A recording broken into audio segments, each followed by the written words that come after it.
I poisoned my daughter. I poisoned my daughter. That's probably going to be a soundbite. Don't say that. Don't put, no, the full story. Here it comes.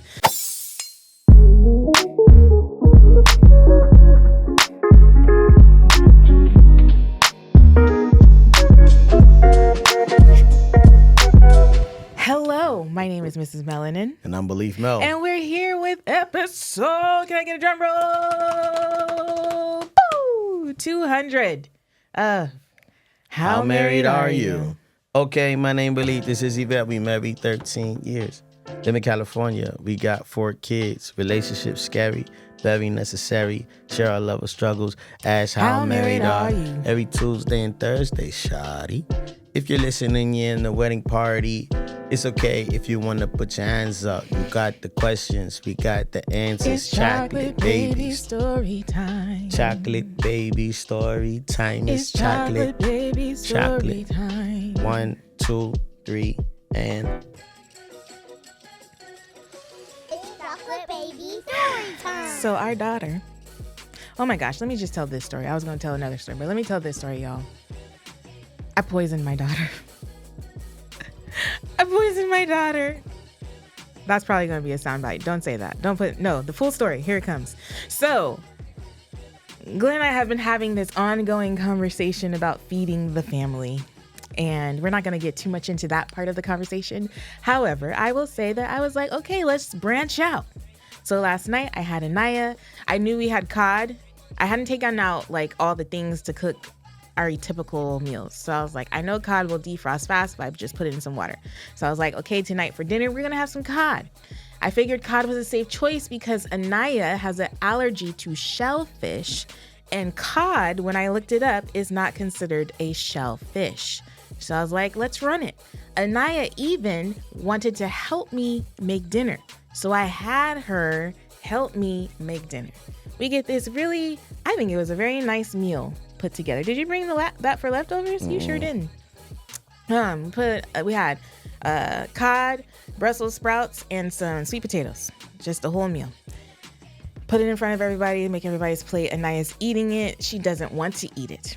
I was thinking involving her in the cooking process would help with that. But no, she doesn't want to eat it. She's over it. She's done. She eats the sweet potatoes. She took one bite of the cod. I'm not even sure if she took a bite of the sweet potatoes until she was like, I'm done. So that was it. She goes off. She's crying because she's not getting a sweet, or she just doesn't want to eat it, yada, yada, yada. I go in my room to just chill out because I'm over all these people that I try to cook for. Then all of a sudden my daughter walks into the room and she says, my face is ugly. It was insane. She looked like Will Smith from that movie Hitch. When he had, what did he eat? I don't even know. But I was like, baby girl, you are so beautiful no matter what. It was like her whole side of her face was all bump.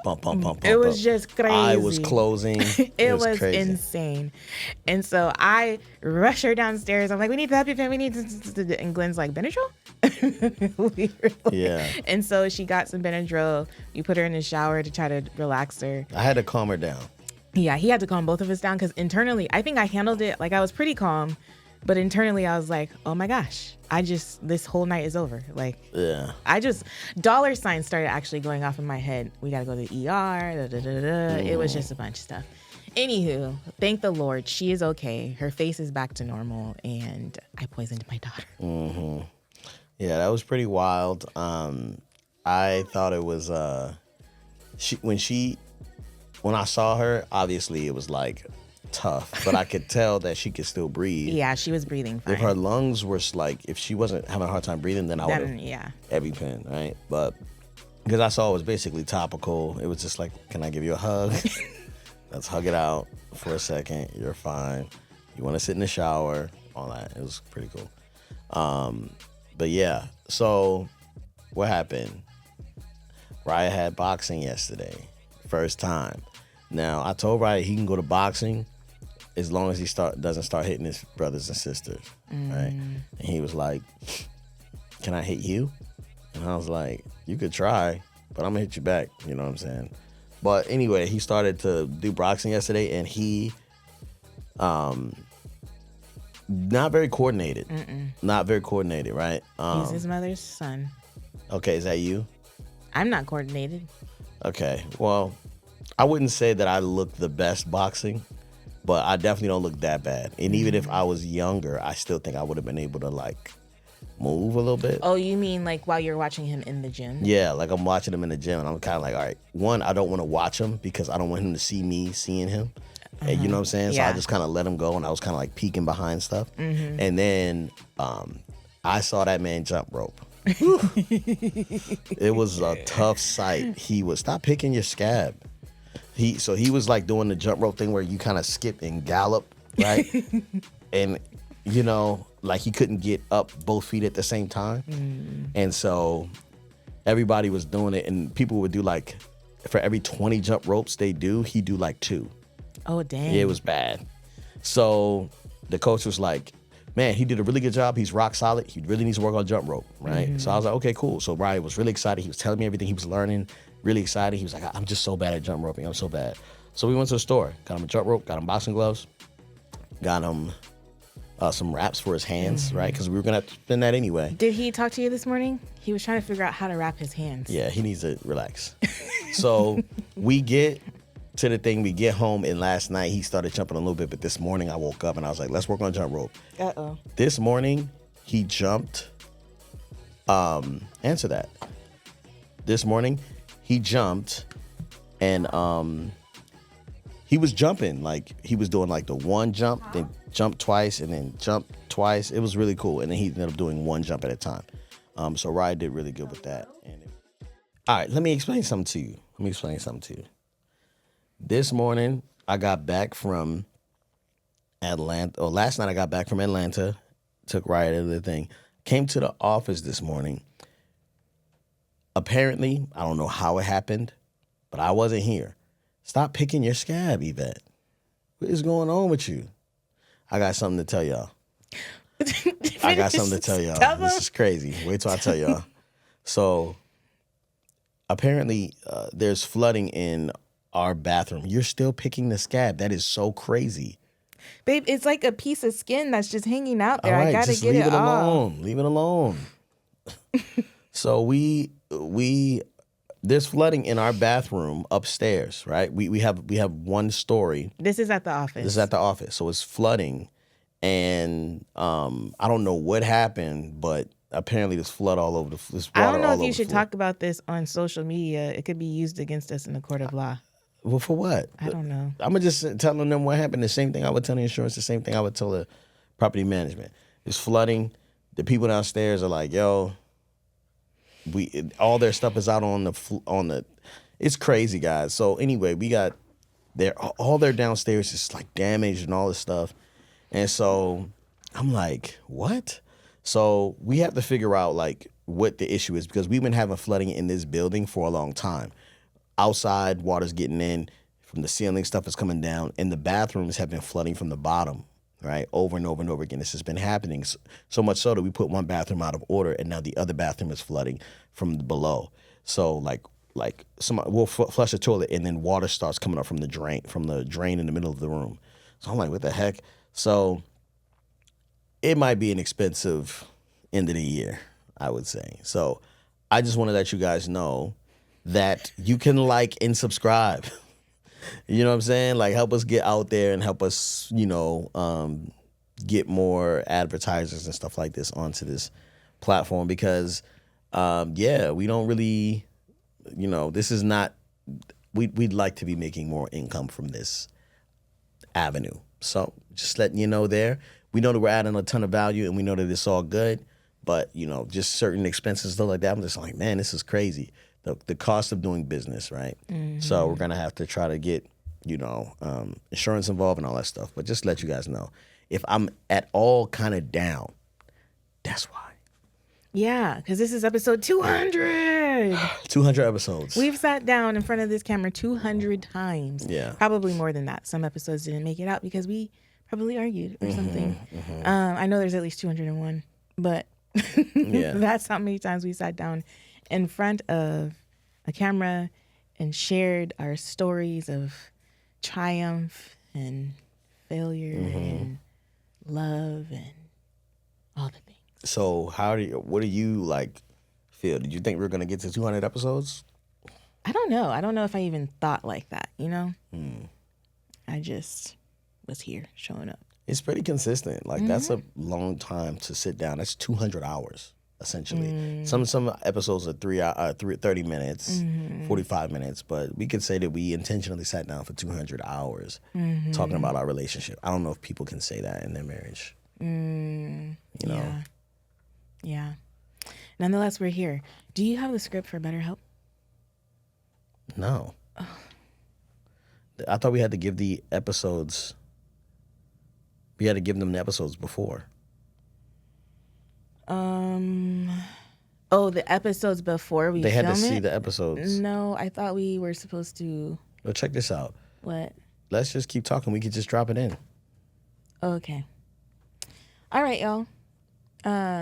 Yeah, so super exciting that we have been recording 200 episodes. I hope, I know that we're making an impact. Absolutely. Or else we wouldn't still be around and getting views like we're getting views. So I hope you guys have been enjoying us. I am curious if anyone out there has seen all 200 episodes. Yeah, that'd be wild. That'd be wild. That means you spent as much time as we did. Yeah. I would also like to say that if you haven't yet done so, the 200th episode is a great opportunity for you to leave a review, a positive review, a 5-star review, honestly.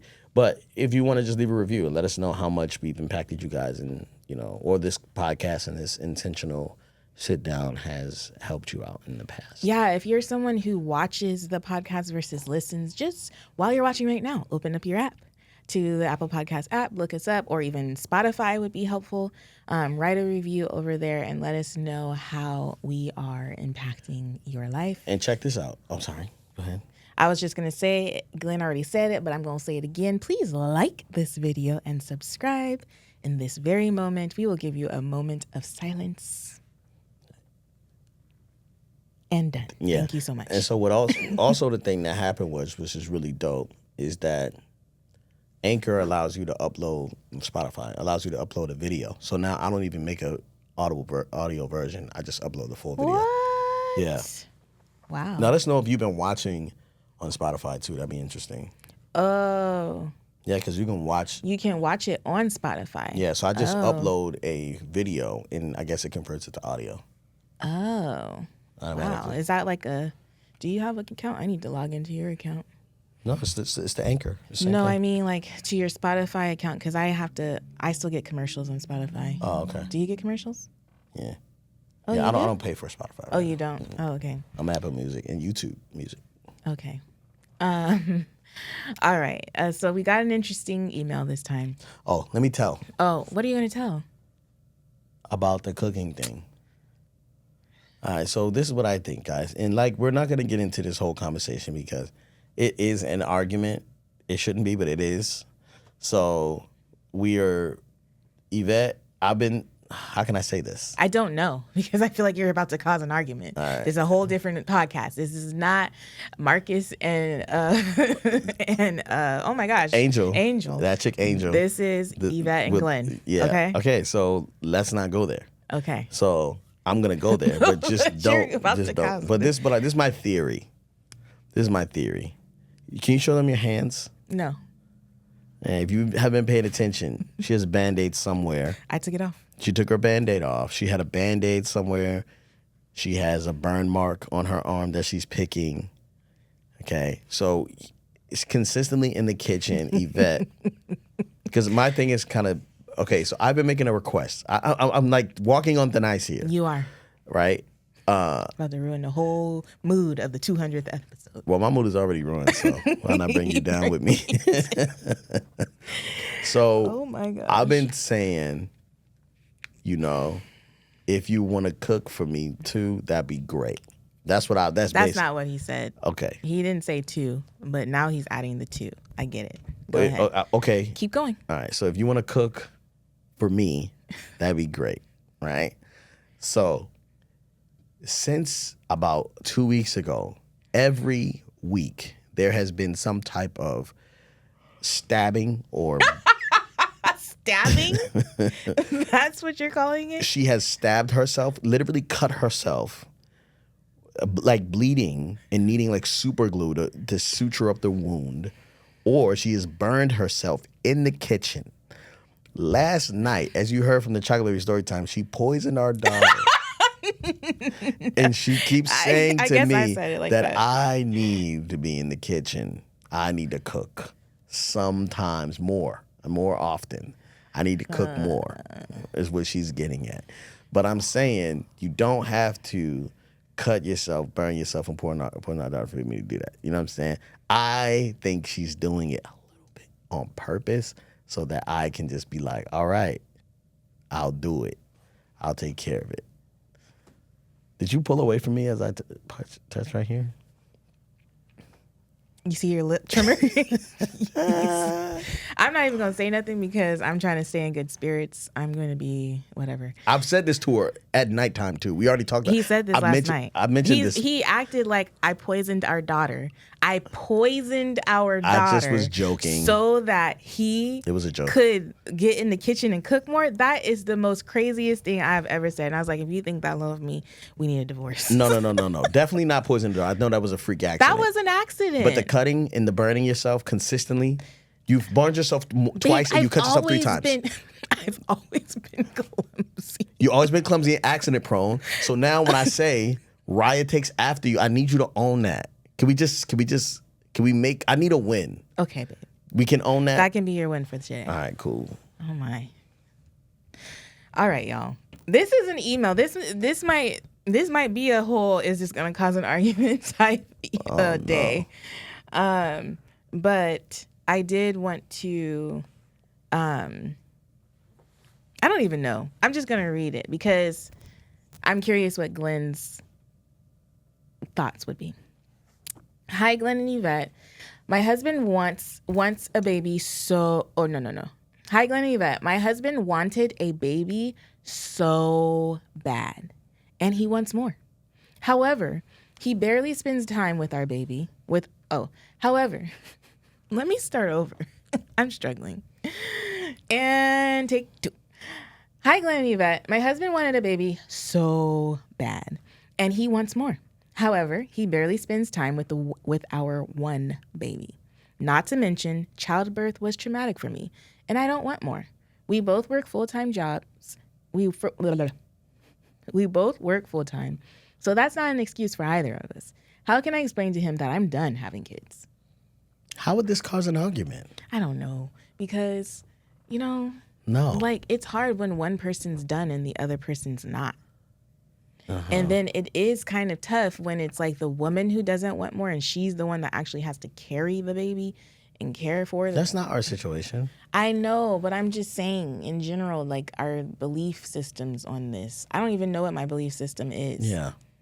Fully. Yeah. But it's hard because like if I want a baby, why does your bottom lip keep trimming? It's not What's trimming. happening? Not trimming. I'm stressed. Do you not know I'm stressed? I know you're stressed. Okay. So let me be stressed and show the symptoms of stress. Be present here. I'm trying to be present. I got a lot on my mind. I can't. Clear your mind. Clear your mind. I'm trying to get through this email and I'm trying to figure out what it means to you. Nothing. Because you don't want more kids. I want more kids. I will not have more kids. You don't want more kids. I do. Every time you spend time with your nephew. I was going to say, did I tell y'all that I have a new nephew? My little brother had a baby. Well, his girlfriend had a baby. But I'm an auntie. And I just don't know what it is. But there's something different about it when it's like your sibling having the children. I don't know what it is. But because I'm not a new auntie. I've been an auntie 4 times over. However, this baby, oh my gosh. And like last time I left the baby, I kind of wanted to take him with me. Yeah. Anywho, maybe we could flash a picture of my baby on there. That's not gonna happen. Why ain't gonna happen? Because I'm editing this. Oh, you're editing probably, this one? Or Brandon is, and we don't have a picture. We I have consent from the parents. I have so many pictures. We don't have consent from the parents. No thanks. We're not pulling that in. Gosh, Glenn is hating on me today. Are y'all feeling it? I'm not. He's stressed. I'm not. I'll give you that. You're anyway, stressed. You hang out with the baby. So I hang out with the baby, and I want the baby. Yeah, and that's it. Baby. So what's the point? Now what? Like we As a matter of fact, I want to go see a baby today. What's today? Oh, I can't. Dang. All right. Focus.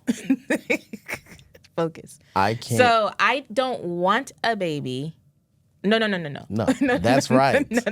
That's right. I want a baby, but I know I should not have a baby. And therefore, with your feelings about it and my understanding of it, we are not having more children. We do not have capacity for more children. And I think understanding your capacity is a very valuable tool in making the decision to have more kids. And so I think that this is worth a conversation because I think right now, young person, I don't even know if you're young, but person, I think right now you are experiencing the effects of the trauma that you've had. And I'm not sure. I'm assuming this baby is, you didn't say how old the baby is. You said it's a baby, though, so we can We're say it's a toddler. We're assuming it's a baby or a toddler. I think it's too soon to say you're done. I think it would be worth saying, okay, at this moment in time, I don't see the possibility of me wanting or having any more children. Can we revisit this conversation after the baby turns 3? Not on the birthday, but like after the baby turns 3, see where we're at with it. And then at that point, maybe say, okay, let's see what we think when the baby turns 5 type things. To me, it's obvious that what she was expecting to have when she had the baby from her husband, she's not getting. The support you're talking about? Yeah. So she doesn't want to bring another child into that because, right. So one of the things I left out about this conversation is outlining, hey, right now we both work full time, but a lot of the responsibility or whatever of this baby seems to be falling on me. It would be so awesome if I could get a little bit more support or a lot of bit more support in this partnership as we rear this child. With things as they are, I don't see it possible for me to have the capacity for another child on top of the one. So why don't we have another child? Why don't you and I have another child? What's the reason? We do not have capacity for it. Who doesn't have capacity? Me or you? Do you think you can handle being a mother again? Like another? I do. Okay, so check this out. So do I. Shoot. Don't say that to me because it's making me cry. Period. It's coming in 5 days. Coming soon. To a bathroom near you. I want to run away. I gotta go see my baby. All right. So, oh my gosh. No, I want another child. Okay, listen to me. What? Okay. I can handle. What do you mean capacity? Okay, so is capacity not the right word? Listen. What? I believe that I can have another. I can be a father to a baby. Babe, I can't listen hear to this. me. Oh my gosh, do I have to mute you? I can't hear this. I need you to hear me. If I'm you trying believe to talk. this, I believe it. I know, but you and I together do not make sense having another child. I feel attacked. You and I. Us as a team. Okay? So what she's saying is similar to what I'm saying. Hey, and when we have another child, there's something that happens in us that we do not connect. We do not do well together. And I don't want our marriage to go through that. Our marriage can't handle it. So our marriage doesn't have the capacity, not us as I individuals. do not believe so. Because right now, do you understand? I don't know what's happening, but I'm uncomfortable. God, I need tissue. Oh my gosh. What's happening? But like right now, if you're like, hey, here are things that I'm not okay with. I don't want to do homeschool no more. Or I don't want to do this. And we need this. And I want you to be around more. And then all those things mean I have to work more. So then I'm not going to be around. So how are we supposed to have another child? If we have another child, I'm going to have to work more.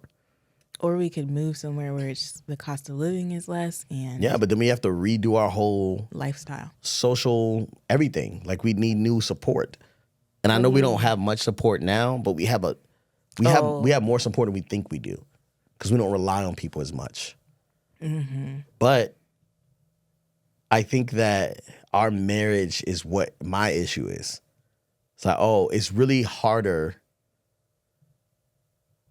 to support you when you're pregnant after having more kids. I think it'll be easier now because everybody's like potty trained and are you here? I was just thinking about like Pat and Shan, and I'm curious how they feel about what you're saying. And I know they're two different individuals and their marriage is completely different than ours. A friend of ours who has 7 daughters. But I'm just curious, like with the addition of each child, how that has impacted their union. But I also acknowledge that the older siblings are super helpful with the younger siblings. So it becomes like a thing. But I don't know. I'm just thinking. I got lost in that thought. But I'm listening to you. I'm and guys, don't listen. Listen to Yvette for sure, but she not serious. She's only feeling this way right now. She's only because just a couple nights ago, someone had a major accident. And I know at that moment you were like, I can't wait till this dude figures out his life. Right? And you were not thinking about having another baby at that moment. You did not want another child at that moment. Mm-hmm. And I'm just like, you not sober. Isn't it crazy, though? Because I was at my brother's house, and they were talking to me about how that particular day, the baby was just tripping, like that morning and night or whatever. And I was like, I would so like to go back here. You know what I mean? It's like just interesting how much perspective you gain as other people are coming behind you with their experiences. Yeah, and I think this is really normal for moms. Like, I don't want y'all to go like, oh my gosh, Yvette don't know what she want, right? Like, thank you, babe. Tell them. Yeah, because this is like normal for moms to be like, oh, I missed that season. Mm-hmm. I missed that season of life. And I do too. Like, I miss. Uzi was the freaking fire baby. I loved Uzi. Like, I still love him. Right? But like, as like the baby Uzi, it was like insane. Like how much he just was such a great baby. And all of our kids was such great. And that was probably the most difficult, I think, because of her allergies. Her eczema was really tough, really tough. Mm-hmm. But, man, I can't say anything wrong. Like nothing was wrong with it. Like everything was great about those seasons. Mm-hmm. But no, it just don't make any sense for us. It just does not make any sense. And I'm okay with you having those feelings, and I don't feel one bit of bad about it. Mm-hmm. Like I think in the beginning, because I remember people like, when you would say, I want another child, and people like, just give her another baby. What's wrong with you? I was like, no, I have desires too, and I desire to, like, be, like, childless in my house one day, And every time you have a baby, that postpones until not even 18, until they get their life together, which could take years. You know what I'm saying? Mm-hmm. So, yeah. What did we say there? So I think what you are trying to say in summation is to this young woman is, hey, express to your husband that you don't think your marriage has the capacity for another child. Well, I was only talking to you. Okay. Sorry. Now for this young woman, okay, I would say that it's obvious that you're frustrated because you have unmet expectations, and you don't feel comfortable walking into the season without the support. And you don't want to do that. It was traumatic for you. And I think that's okay. And she does not have to say yes at all. You know what I mean? Like, I think she should say yes because I know how easy it is to have two kids versus than one. Yeah. But if she is the one that got to deal with it, then that is on her. Like, I get it. Like, it's tough. So, yeah, it seemed like just a little bit of bitterness on her part. And I think he is oblivious. Yeah. Yeah. Yeah. Okay, I have another email. Yeah, let's go another one. All right, this one's long. Yikes. Hello, Glenn and Yvette. I have been listening to your podcast since August as I was seeking a podcast with a Black couple speaking on life in general. I have taken the time to like and subscribe to on YouTube. I am writing because your episode 198 spoke to me. Although myself and my husband since 2021 aren't homeless, he can't keep a job. We have 4 kids together as of August this year. Our oldest is 13. I went into the military and he has a felony charge, but that is not an excuse to not be able to find work. He just isn't hungry enough, and I am not sure why. We live far away from family now, so I don't have help I used to. I say that to say I might end up getting out when my time is up, which is in another 2 years, which I feel like I will resent and regret, but I don't want to leave my babies anymore, and I don't want to leave them unhappy with dad. I feel like my dreams are withering away, and I am not going to be able to flourish into the person I want to be because of this thorn in my flesh. He's not being the example my sons need, nor example of what a man should like for my daughter to see when she gets of age to decide on who she allows in her life. I put that... Okay, so guys, there's a portion there that should not be shared on the thing, but please trust and believe she gave us context to show evidence that her husband is not necessarily putting forth the effort needed to be better. So this is plasma. This is like 55% of blood. So blood looks like this, the whole part. One part is the buffy coat. Another part is the erythrocytes. And plasma is another piece of blood. So he's not being the example my sons need, nor an example of what a man should be like for my daughter to see when she gets to the age to decide on who she allows in her life. We are living paycheck to paycheck, and my thing is the boss and the important people are working during the daytime. And my thing is the boss and the important people are working during the daytime, so get out there. So get out there in the morning and run around looking for a job. He says even if I do go in, they will tell me to fill it out online, which might be partially true, but taking the first step to show your face and show you want work is always a good idea. Another thing I struggle with him is he likes to watch porn. Have you ever had this issue? Could you talk about this? I asked him to stop, but continue to see him watching it in his phone history. Yes, I went through his phone. I can't trust him. He's done things to make me feel like I still can't. He talks to his single friends like he's still single. The friends back at home. I saw in his phone once him sending a video of a woman walking to his friend saying, BBW? But Brazilian butt lift? It's W, not L, but maybe Oh, she wait a meant minute. L. BBW? BBW. Look it up. Big, beautiful women. What? One of his friends sent him a message saying he hit him up late because he ended up staying the night at someone's house, and he wrote back that pussy was excellent. Wait a minute. What? His friend is talking about... Yeah, but I think he responded to his friend saying that. Build-A-Bear Workshop.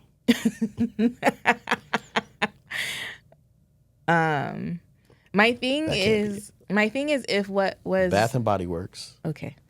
My thing is if that was what you did in the past, why are you still entertaining it with them? It's a sign of no respect to our marriage and doesn't show his friends that he is done with all that and they don't have to respect our marriage either. Correct me if I'm wrong. That isn't one of those that's what men do type of thing. He sits on the phone with his friends and talks about football and betting and NBA 2K, does the whole gaming thing. It's annoying. Sometimes that comes before more important things like kids getting baths and dinner and the night routine that I try to keep on schedule, but obviously it's easier with help from a spouse if they're in the picture. And all he's... Big, beautiful women. Oh, that's what it says? Mm-hmm. In all he's a thorn in my flesh, and I know what needs to be done, but I wanted to vent to someone, and I feel like this is a safe space. I know this is long, and if you can't read the whole thing, could maybe still talk on it briefly. Thanks for all you guys do. I enjoy listening to you and look forward to Tuesdays and Thursdays. Yikes. Okay. So I would say that anybody who is struggling with a job, trying to find a job, I think it is not I think it can be a hustler's problem. Like you don't have the drive or work ethic to like find a job.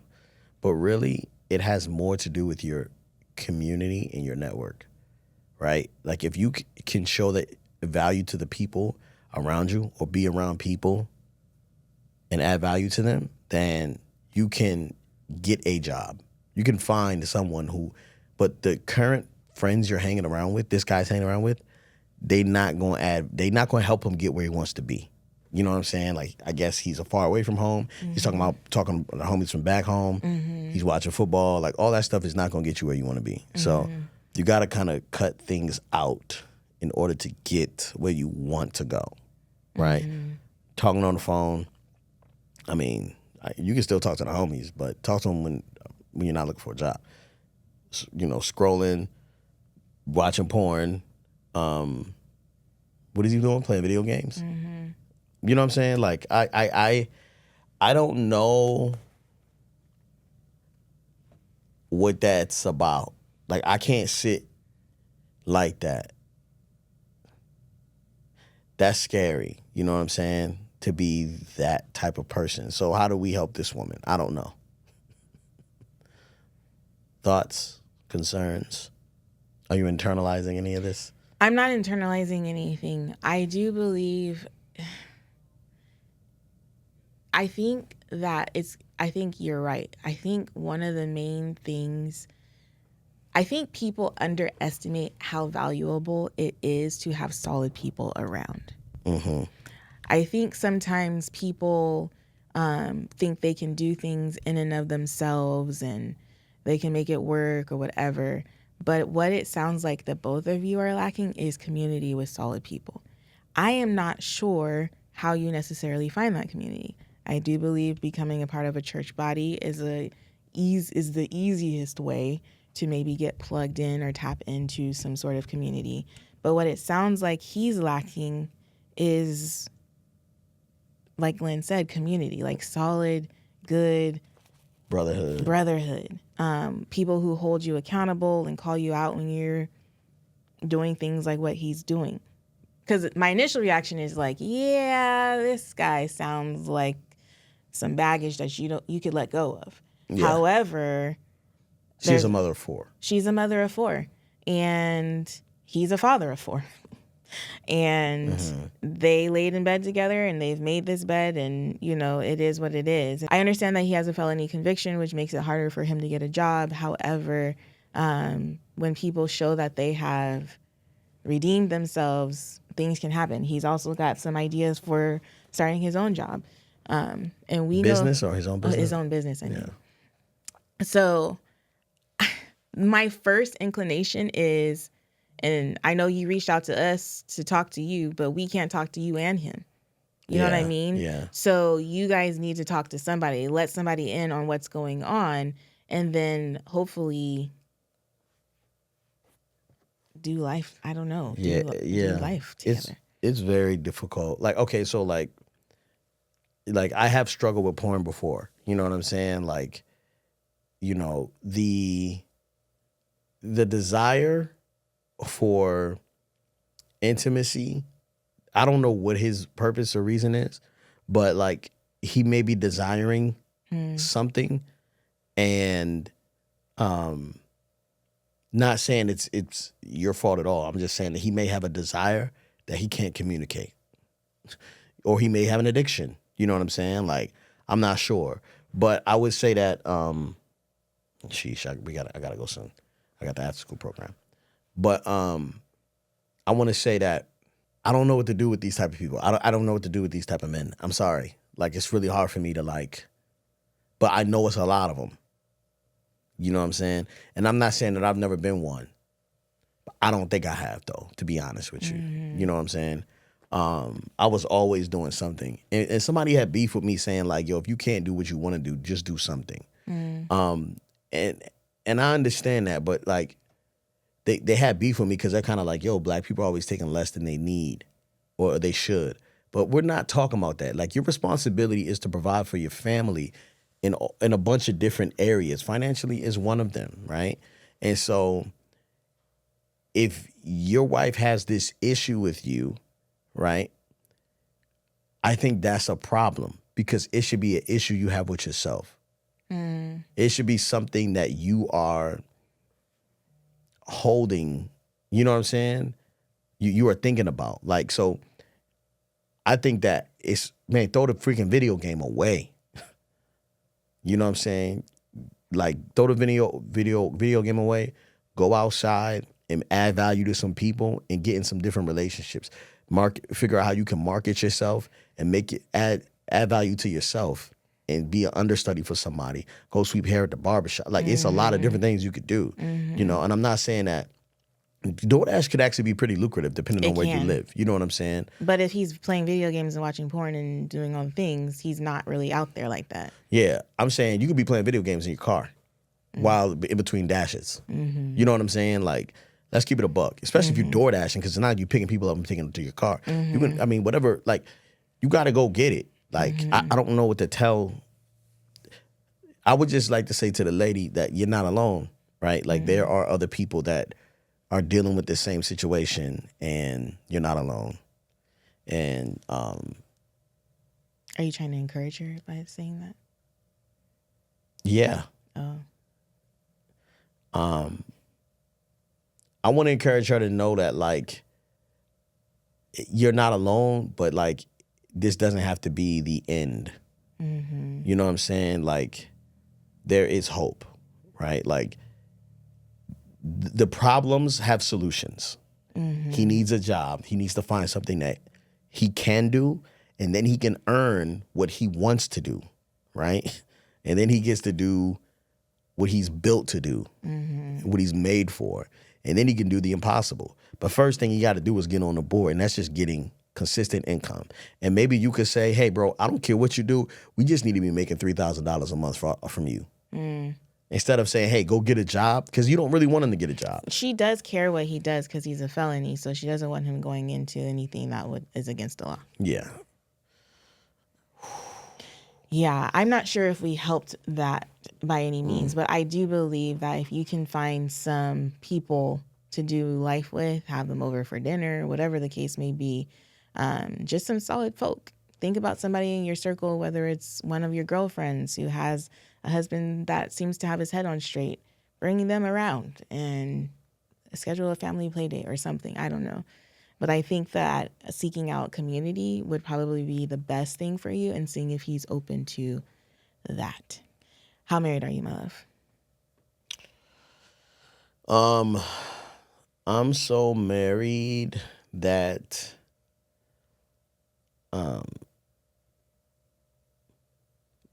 I didn't even want to get out of the bed last Saturday. We had our Halloween party. And I don't know if you could tell what I was on. I don't know what I was so depressed about. But I didn't even want to get out of the bed. But I shook it off, and I came downstairs, and I played nights, and I ended up having a good time. I'm glad, babe. Yeah. And, yeah. How married are you? I'm so married that the other night I was not about to cook dinner, so we ordered pizza. And I thought about you when I was ordering pizza. I usually just stick with my whole pepperoni and pineapple, but I was like, let's get some veggies on here. And I even put olives on the pizza because you like olives. I don't like olives. You like olives. So I thought that was very thoughtful. I was like, who's this pizza for? Who ordered this? I didn't know you did that for me. Yeah, I just considered you. I know you probably wouldn't prefer pizza, but at least let it be something you. That was very sweet, because I was like, I feel like I'm eating someone else's pizza. I didn't know who it was for. Oh, yeah. Thank you. You're welcome. That was very sweet. Even though I should eat pizza. I appreciate that. Yeah. All right. And that's just how married we are.